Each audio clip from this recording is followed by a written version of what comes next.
बिस्मिल्लाहिर्रहमानिर्रहीम। अस्सलाम वालेकुम।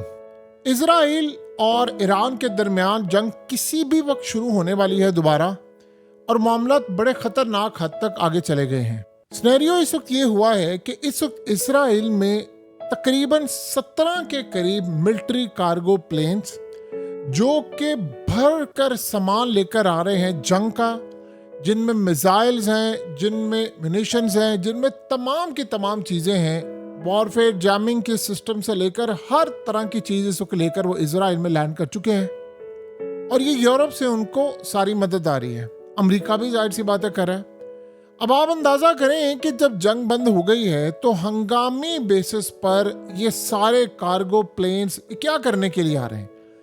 असल कहानी अब आप ज़रा समझेंगे तो आपको अंदाज़ा होगा कि हम सिर्फ इंचेस दूरी पर हैं दोबारा ये जंग और अटैक के लिए, यानी जो ये अटैक करने के लिए जा रहे हैं।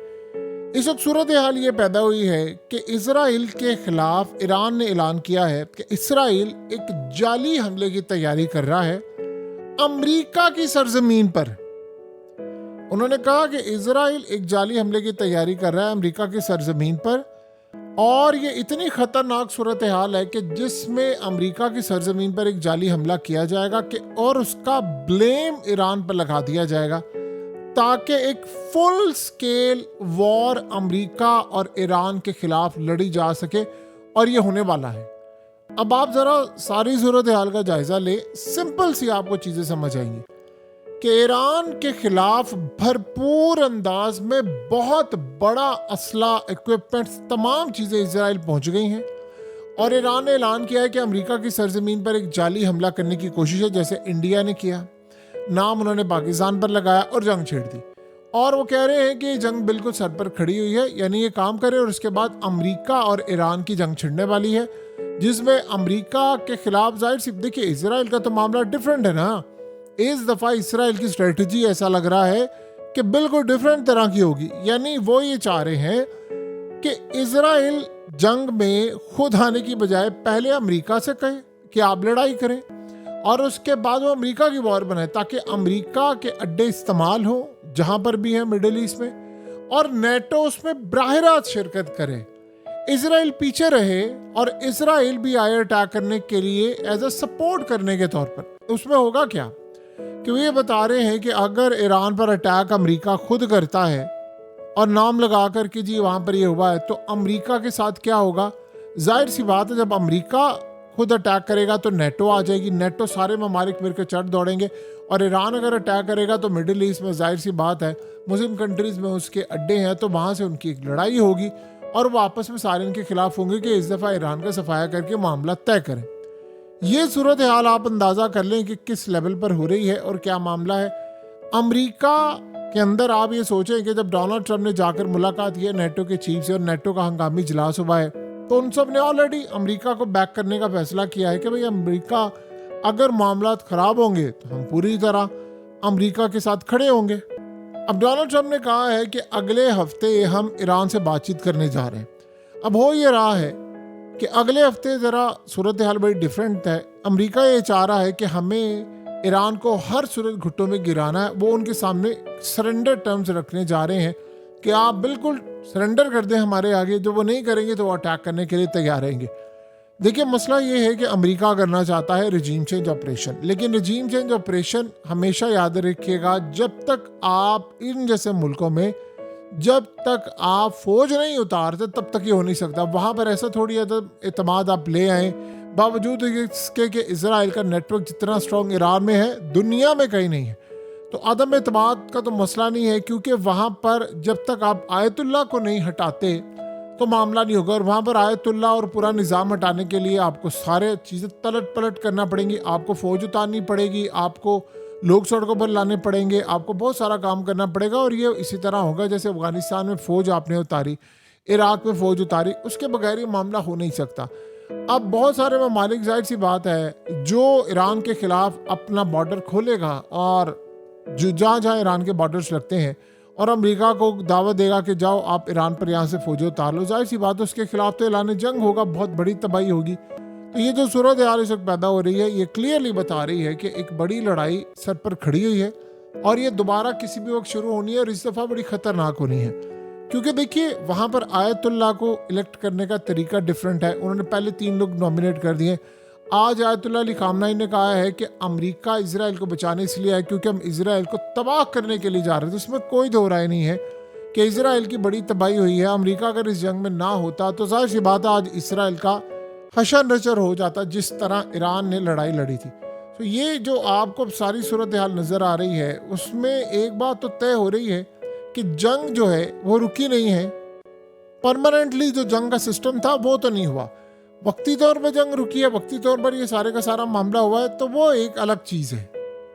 आप अंदाज़ा करें कि सिर्फ अगर बिल्डिंग्स की बात कर लें तो जो ईरान ने बिल्डिंग्स तबाह की हैं इजराइल के अंदर, सिर्फ बिल्डिंग्स की बात की और बहुत कम एस्टीमेट लगाया है, बहुत कम, तो तकरीबन इजराइल के अपने मुताबिक 30 से 35 अरब डॉलर्स की तबाही हुई है सिर्फ बिल्डिंग्स की। कुछ जराए वहाँ कह रहे जी 20 अरब डॉलर है, अभी उनको अर्ली एस्टीमेट है। अब आप ये सोचें कि बाकी स्टॉक मार्केट तबाह होना, बाकी इंफ्रास्ट्रक्चर चीज़ें, उसका सारे पूरे मुल्क पर असर पड़ना वो एक अलग चीज़ है। जो मिसाइल खर्चा हुआ है, जो मिसाइल रोकने के लिए सिस्टम गया है, यानी असल मसला ये है कि पूरे का पूरा यूरोप इस वक्त उनको बैक कर रहा है। तो इनका प्लान इस दफ़ा बहुत बड़ा है कि अमेरिका को हम जंग में शामिल करेंगे। अमेरिका इस जंग में आएगा, भरपूर अंदाज में आएगा और वो ईरान के साथ जंग करेगा और हम यहाँ पर बैठकर तमाशा देखेंगे। देखिए इस दफ़ा सिनेरियो ये हुआ है कि इजराइल को जो तबाही का सामना करना पड़ा है वो चाह रहे हैं कि इस दफ़ा तबाही में, जैसे आप देखें कि इस वक्त ईरान के जो डिफेंस मिनिस्टर हैं वो बीजिंग गए हैं और वहाँ से उनको मदद मिल रही है। फिर उसके बाद ईरान के फॉरेन मिनिस्टर प्यूटिन से मिले हैं, वहाँ से उनको मदद मिल रही है। तो यूरोप पूरे का पूरा इजराइल के साथ इस वक्त खड़ा हुआ है। उनको कोई परवाह नहीं है कि मुस्लिम ममालिक तबाह हो जाए। देखिए इंटरनेशनल सतह पर 2 ममालिक का सौदा हो चुका हुआ है, एक फ़लस्तीन का और एक ईरान का सौदा हो चुका हुआ है। इसराइल ने देखा है कि इस दफ़ा मेरे साथ मामला बड़े डिफरेंट हुए हैं कि मैंने जब ये अटैक किया तो उन्होंने सीधा मुझ पर अटैक कर दिया। तो मैं ये चाह रहा हूँ कि इस दफ़ा अमेरिका अटैक करे, अमेरिका की लड़ाई छिड़ जाए और डायरेक्टली इसमें नेटो इन्वॉल्व हो, तो ताकि हम पीछे से बैठकर इस तमाशे को पूरी तरह इंजॉय कर सकें।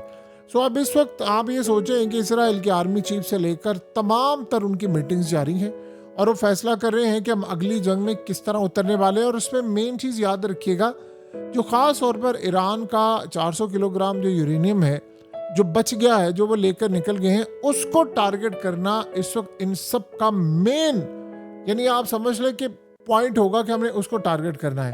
सो इस वक्त सबसे बड़ा मसला ये पैदा हुआ है कि अब ये एडमिट भी नहीं कर सकते पूरी दुनिया के सामने कि हाँ जी हमने ईरान का प्रोग्राम नहीं तबाह किया। अगर एडमिट करते हैं तो जाहिर सी बात है अमेरिका की बेइज्जती होती है। आपको पता है अमेरिका ने क्या पैगाम दिया है? अमेरिका ने मिडिल ईस्ट समेत दुनिया में हर जगह पैगाम दिया है, जो मेरे खिलाफ खड़ा होगा मैं उसको नहीं छोड़ूंगा, जो मेरे खिलाफ खड़ा होगा मैं उसका हशर नशर करूंगा और दुनिया मेरे हुक्म से चलती है, मेरे हुक्म पर रहेगी। ये वो डोनाल्ड ट्रम्प था जो स्टार्ट में आया और उसने आकर नेतन्याहू से यानी उसकी बेइज्जती का बदला लिया। और आप अंदाज़ा करें कि जब इलॉन मस्क ने कहा कि ये इसका खास तौर पर जेफरी और इस पूरे केस में नाम है, उसके बाद आप गौर करें तो सारे का सारा झुकाव डोनाल्ड ट्रम्प का अमेरिका की जानिब हो गया। और उस बंदे ने इतने इतने झूठ और ब्लंडर किए कि आप उसका तसव्वुर भी नहीं कर सकते। अभी तो ये कह रहे हैं ना कि नहीं हमने पूरा सब कुछ तबाह कर दिया है, ईरान दोबारा करेगा तो हम ये करेंगे वो करेंगे। अभी आप अंदाज़ा करें कि आयतुल्ला अली खामनाई जहाँ पर छुपे हुए हैं वहाँ से बाहर नहीं आए। उसकी रीज़न क्या है? उसकी रीज़न ये है कि दोबारा टारगेट करने वाले किसी भी वक्त, इन्होंने जंग ख़त्म नहीं की, इन्होंने पॉज की है। समझ लें जैसे आप आयरन डोम या कोई जैसे ईरान के मिसाइल आ रहे थे, तो जो इनके डिफेंस सिस्टम होते हैं वो दोबारा रीलोड होने के लिए जो 11 मिनट का टाइम लेते हैं, दोबारा मिसाइल डालेंगे, दोबारा चीज़ें रखेंगे और दोबारा अटैक करेंगे। ये इस तरह की सूरत हाल हो रही है कि वो 11 मिनट का जो वक्फा है वो आया हुआ है और उसके बाद ये भरपूर तैयारी करे। वरना आप बताइए कि इसराइल में इस वक्त इतने मिलिट्री के धड़ाधड़ यानी मिलिट्री कार्गो प्लेन्स लाने की ज़रूरत क्या है? क्या इनको ज़रूरत है? उन्होंने तो जंग ख़त्म कर दी है। इसका मतलब है कि जंग उन्होंने असल में करनी है। अब आपको ये बात समझ आई कि रशियन फिलोसोफर अलेक्जेंडर दुगिन क्यों ये बात बार बार कह रहे हैं कि जंग का आपको धोखा दिया जा रहा है रोककर। ये जंग रुकी नहीं है, ये जंग ना रुकी है ना ये जंग रुकनी है, ये अभी पूरे खित्ते को लपेट में लेने वाली है। और देखिए सबसे बड़ी बात यह है कि तुर्की, याद रहे, इसके बाद ईरान के बाद तुर्की का भी नंबर है। उन्होंने तुर्की के खिलाफ भी जाना है। और एक चीज सबने देख ली है, 1 बाय 1 सारी मुस्लिम कंट्रीज के खिलाफ वो जाएंगे। लेकिन होगा क्या कि कोई किसी का साथ नहीं देगा और 1 बाय 1 तबाही फेस करते रहेंगे। ऐसे यूरोप साथ खड़ा होगा, अमेरिका साथ खड़ा होगा, बाकी ममालिक खड़े होंगे। तो जो टाइम अब टफ मुसलमानों पर आने वाला है, शायद हमने उसका तसव्वुर भी नहीं किया कि मुस्तकबिल में हमारे साथ मामलत के आने वाले हैं, स्पेशली ईरान जंग के बाद। हकीकत टीवी साइंस एंड हेल्थ की इस वीडियो के नीचे कमेंट ज़रूर कीजिए, अपनी राय का इजहार ज़रूर करें और इस वीडियो को हर जगह शेयर करते हुए चैनल को सब्सक्राइब ज़रूर करें।